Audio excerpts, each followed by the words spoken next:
So surely by now you've seen one or two of these large creators explaining how you can make $10,000 a month selling simple AI-generated coloring books on Amazon KDP. The only problem is, then they proceed to demonstrate creating coloring pages like these, and covers like this wonderful monstrosity with the two-headed giraffe. And the craziest part of all this is that Amazon's coloring book market is so healthy that even this, what I would call AI-generated trash, is still able to make sales. With that being said, I'm going to demonstrate how you can create some clean, professional coloring pages like these.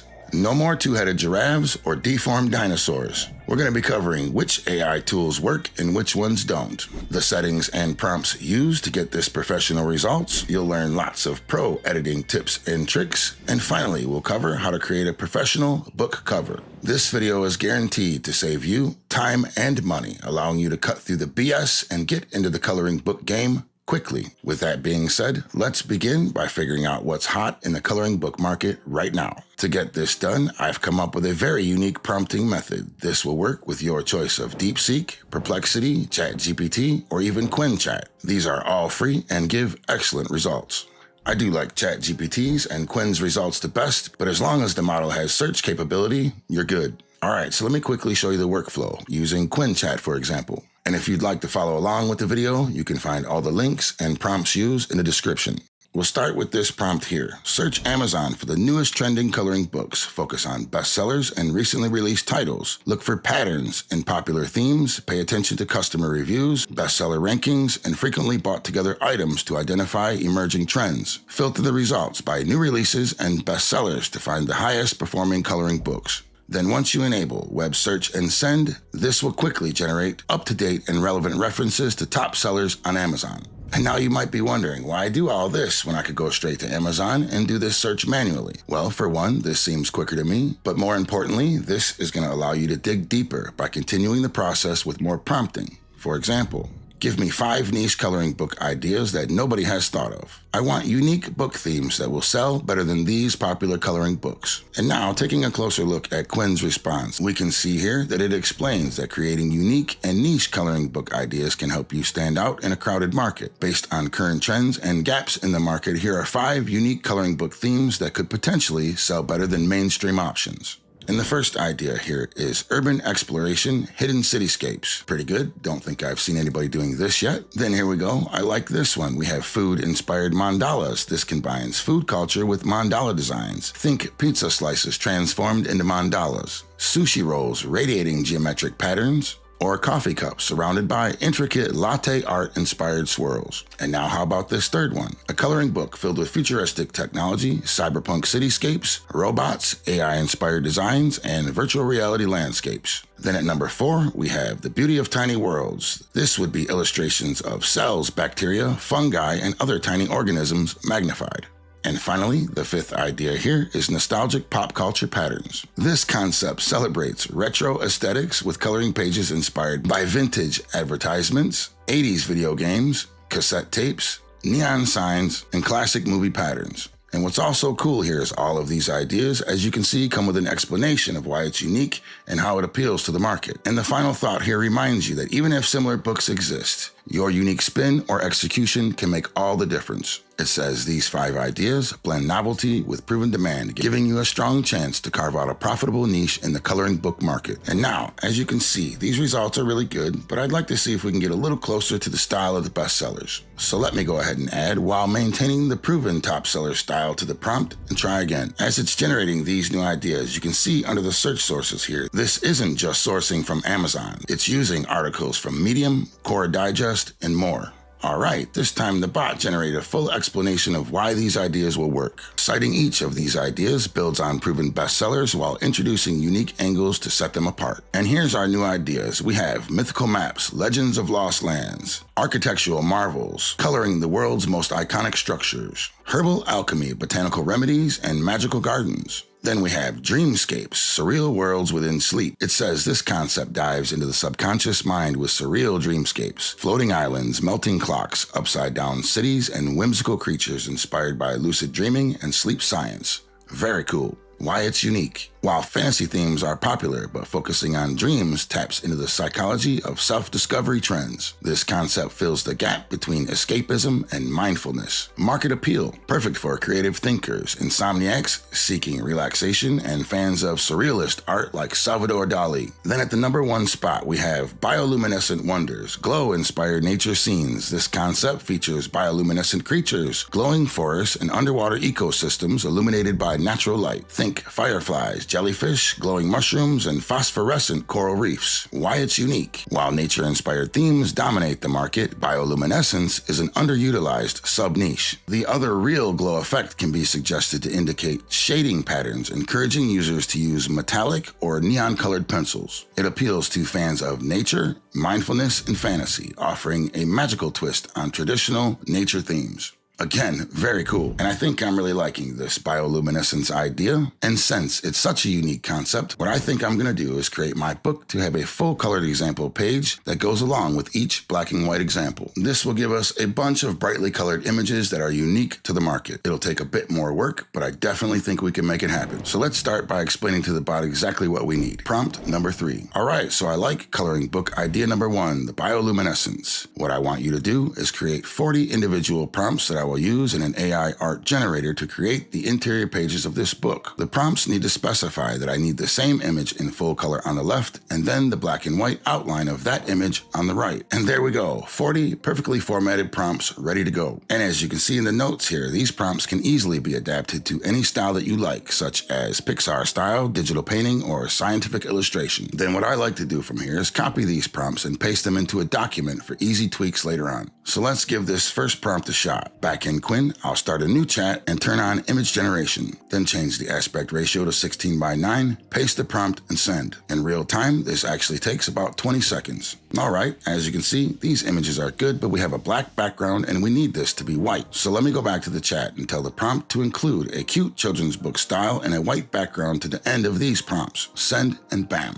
There we go, 40 prompts rewritten to include our style on a white background. So again, I'll copy these, take them to a document, and try the first prompt. So again, new chat, turn on image generation, paste the new prompt, and don't forget to change the aspect ratio to 16:9. And there we go, this is what we're after. Clean, simple outlines on the right, full color images on the left. Very nice. And if you're wondering, yes, you do have full commercial rights to these images, and all of these tools are 100% free. These images are clean, no shading, very little editing necessary. And here's a couple more examples. As you can see, the images are perfectly represented in full color and black and white. And just as a side note, these images won't always be perfect on the first try. Sometimes you'll need to adjust the prompt and re-roll to get what you're after. And these results are not typical. I've concluded that it's not so much the prompt, but the art generator that matters the most. You can have good prompts, but some generators just do better than others at this type of image. Let me show you some examples. If I take this next prompt and pop it into Quinn chat, then jump to Leonardo AI and give it the same prompt, then over to ChatGPT, enter the prompt, then let's try Canva's image generation tool. Alright, so these have had a second to generate. Let's go ahead and see what we've got here. This is ChatGPT. As you can see, no good. All colored in and basically unusable. Then here's Leonardo AI's, better, but still all shaded in with too much detail. And now how about Quinn chat? Very nice. Clean and simple, perfectly matching images. And what about Canva's generation? Alright, again, we've got too much shading and detail going on here, very similar to Leonardo's output. So as you can see, when I put these side by side, we have a clear winner. And here's a few more examples of the next few prompts side by side with Leonardo,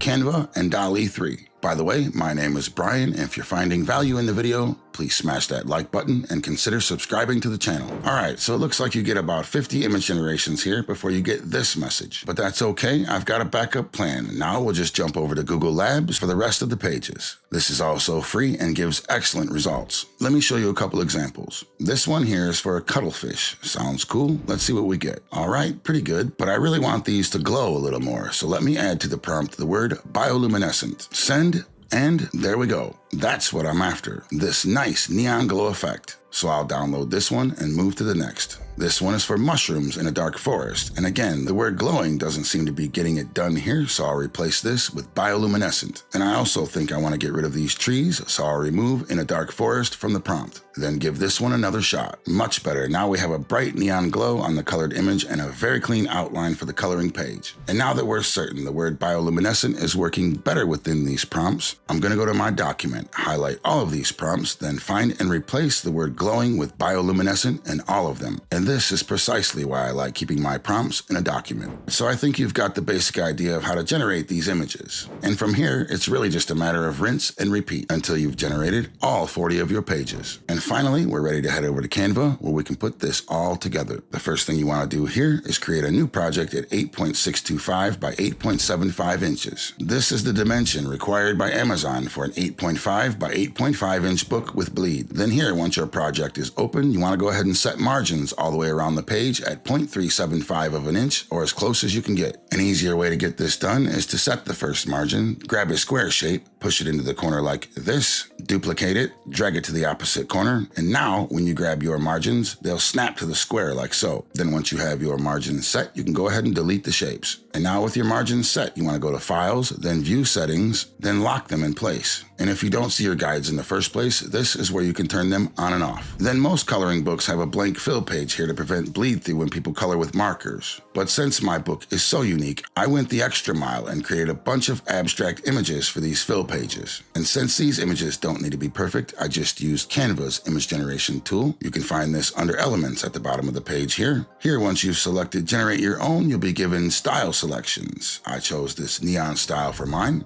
And for these prompts, I simply asked the bot to create fill pages incorporating the styles from the book. Alright, so after generating a few of these images, adding the ones that you like to your design so that they'll be saved to your uploads for later, you can go ahead and highlight and delete them from the page. Now what you want to do is add one of these designs to the page and turn its transparency way down, just like this. And for my actual coloring page, I want a border. So to create this, you can grab a square shape, stretch it to just within the margins, change its color to transparent, add a solid border, and adjust its weight to about 5. Then I also like to round these corners a bit. And finally, we're ready to duplicate these pages. The easiest way to get this done is to go down to the grid view here, highlight all 3 pages, then use the shortcut Control-D. And I want my book to have 40 images, so I'll duplicate this about 40 times. Alright, so now our interior pages are all set up and ready to build. So let's start working on our actual coloring pages. Here you can see I've uploaded well over 40 images, but some of these need a little work and they all need to be upscaled. So let me go through and demonstrate how to fix a couple of these more difficult images. That way, by the end of these examples, you'll know how to make any corrections necessary, allowing you to create the highest quality coloring pages.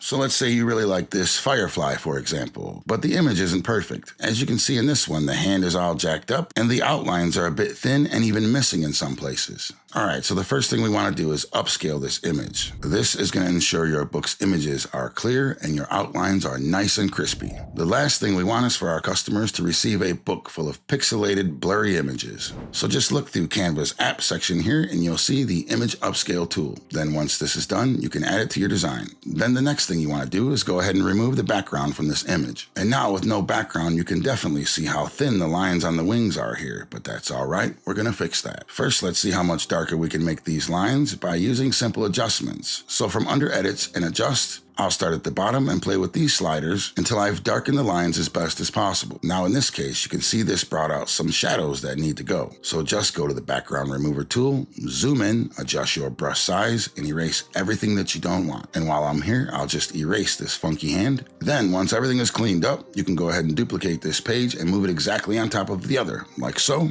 And I'll even do this one more time, and now zoomed in you can see how much better this looks. But we're not quite done. This line on the wing doesn't connect, and I still need to fix our hand and the handle on the lantern. For the line on the wing, I'm going to simply duplicate this page again, then crop into a section of the line that matches the arc for this line. Adjust it to fill the space, match it up with my existing line, like this, and there we go. And for the hand and handle, I'll grab the pen tool from Canva here and manually draw in these parts as best I can. Then once you're happy, here's a pro tip that you can do at this point. By exporting this page with the transparent background, re-uploading it, then using the shadows tool, we can add an outline to our image. This will allow you to make the outline as bold as you like, and this trick is really handy. If any of your lines don't match up, they're not the same thickness, or they're thin like this is your solution. And then for our full coloring page, super easy. Add the design that you upscaled back to the page, stretch it to fit, then remove the background, add a glow effect, and maybe even use one of Canva's filters to make it pop a little better.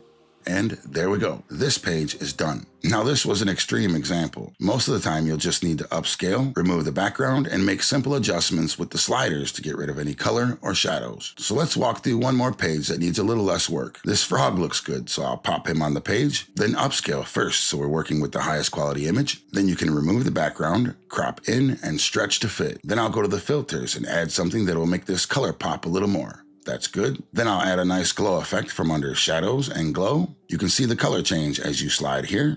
So this looks good. And I think I want to add a couple of simple lines here using the draw tool again. Then to lock everything together to reposition, I'll grab and group the lines and the frog and get them centered. Then I'll go ahead and change this fill page out and bam, our frog page is done. And that's pretty much it. You can now just repeat this process for the rest of your images. And now once you're finished with all of your images, the only thing left to complete the interior is what they call the front and back matter. And if you need more ideas for what to include here, just ask one of the bots, what do you generally see in the front and back matter of your particular style of coloring book? At a minimum, you're going to want a title page, a copyright page, and an introduction page. So here's what I've come up with, and now the interior of this book is complete. So let's move to the next step, creating our book's cover. What you can do from here is start with a prompt like this. Create a cover image for a coloring book in neon fun and bold style. Neon fun, bold and easy coloring book. Use vibrant neon colors, strong outlines. Prominently display the title, Neon Fun, Bold and Easy Coloring Book, in a bold and eye-catching typeface.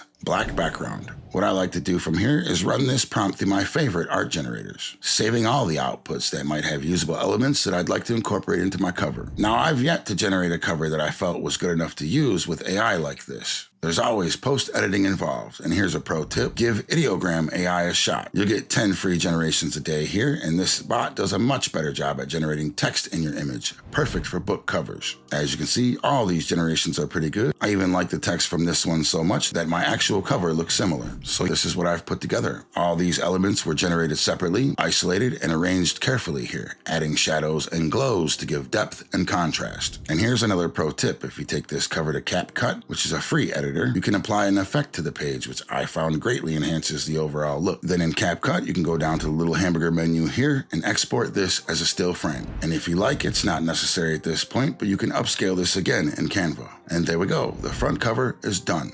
And for now, you want to go ahead and download this as a PNG. All right, now before we proceed, you want to go ahead and head to Amazon to use their cover calculator tool. Here, you'll be prompted to put in all your book's information. This one's going to be a paperback with premium color, white paper, reading left to right, measurement is inches, enter your trim size, 8.5 by 8.5, and my page count is 127. Then calculate dimensions. From here, you can go ahead and download this template. Then you want to open this file in Canva and use in a new design. And now, since we've already built our front cover, you can just simply pop it onto the page here, push it all the way into the right corner, and then stretch it at least to the dotted line here. Then you want to go to transparency and turn this down to make sure none of your important elements are reaching over into the bleed lines. Then I went ahead and built my back cover right here on this page, being sure to avoid the barcode and borders. What I aim to do is basically just fill this space evenly and added depth and dimension with Canva's shadow effect tools. Then once you're satisfied with your cover, you can go ahead and download this, only this time as a PDF. And since I'm a Canva Pro subscriber, I'll use the CMYK Best for Professional Printing option. And there we go. Your cover is now ready to upload to Amazon KDP. Then the same goes for the interior pages. Once you're happy here, make sure you have all of your pages selected. Then I also flattened PDF for the interior.